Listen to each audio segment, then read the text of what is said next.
To talk about all of this, and of course there's also an election tomorrow, I think, former chief speechwriter for the president, Jon Favreau, reporter for BuzzFeed, Kate Nocera, and editor of the Weekly Standard, Bill Kristol. So, guys, first of all, Jon, let me start with you. First of all, you, and I say this, and I'm not happy about it, you never leaked me anything when you were on the inside. You really didn't. All my colleagues at the White House hear that. Well, no, but it's true. You never did. But like, is that right? You talk to me all the time. He all those Weekly Standard. He's a great source for the Weekly Standard, but yeah. But who does it possibly serve to have a story about President Obama coming off the golf course with President, other than Mark and John, obviously? Right. They come off the golf course and Obama disses President Clinton. It makes Obama look bad. It makes Clinton look bad. And it makes whoever the aide was that Obama said to. I am stunned. You guys had a pretty good hold on these things, but now it seems like an explosion. It's incredibly disloyal. It's not helpful. It's stupid. I have no idea. There's there's a reason to talk to authors to try to get, give a broad story of what happened in the campaign. But talking about what the president thought, what he said, making him look bad, making Bill Clinton look bad, Joe Biden, whoever it is, there's just no point to it. And there's also, it's not policies really in a lot of ways. No, it's gossip. It's like high school. I mean, it's terrible. So. But we love it. We love it. We can't get enough of it. I can't believe we're still talking about Biden and Hillary. I mean, this has been a rumor basically since President Obama took office, right? I mean, they can't stop talking about it, and yet it comes up again and again and again, and we can't stop talking about it now. I am surprised, I have to say, about the vindictiveness of leaking the vetting document, the Romney team leaking the vetting document about Chris Christie. I know there was tension between the camps, but at the end of the day, Christie campaigned for Romney. Romney says nice things about Christie. Somebody's like, I hate Chris Christie. Here's all the stuff we didn't. And it turns out they were right to have, the Christie people were right to not answer the questions. The follow-up questions that the Romney people had because they can't keep a secret. Yeah, good point.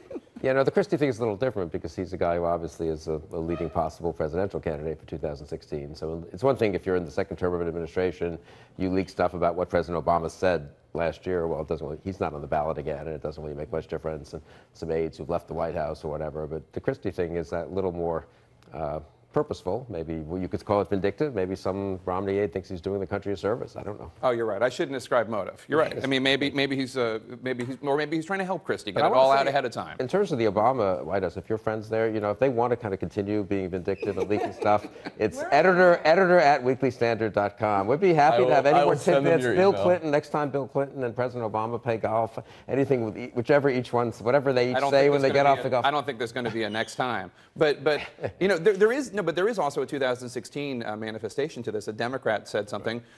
Hillary's probably going to run, and if she does, the tension between the Obama and Clinton camps is still there. It's President Obama and Secretary Clinton have managed to become friends and have a good working relationship, but President Obama and President Clinton having this anecdote, I can take them in doses. That's not helpful, John. I mean, I can only speak to what I experienced with him and President Clinton, and I know that obviously when they first got to the White House, things could have still been strained from the campaign, but I actually saw them in the re-elect get along quite well. And when they were working, they consulted together on the speech he gave at the Democratic Convention towards the end and the last stretch when Bill Clinton did all those events with us. There was that big hug. Well, the president and Bill Clinton, after events, would hang out themselves, after all the events were over at the end of the day, and he'd give him advice and they'd talk. So I think it's a little overblown, and I think they're still pretty good friends. Yeah, Bill Clinton told me he liked John.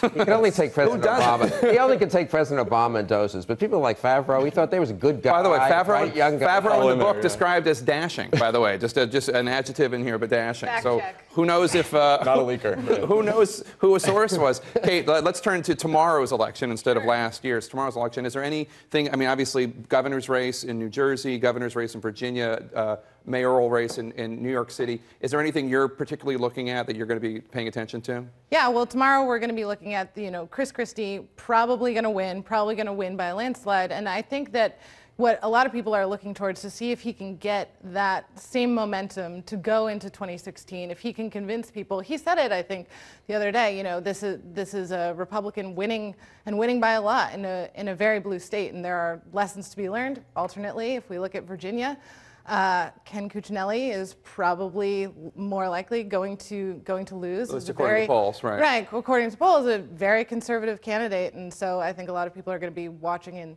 seeing what lessons they can take away from who they end up nominating. Bill, do you think ideology is an important part of the Virginia race? Sure, but I think Cuccinelli didn't run a good campaign, and it was very much hurt by the governor, McDonnell, who was very popular, won by, 17 points or something 4 years ago, having all these ethics problems, which made it hard for the Cuccinelli campaign to raise ethics issues about McAuliffe, which are certainly there to be raised.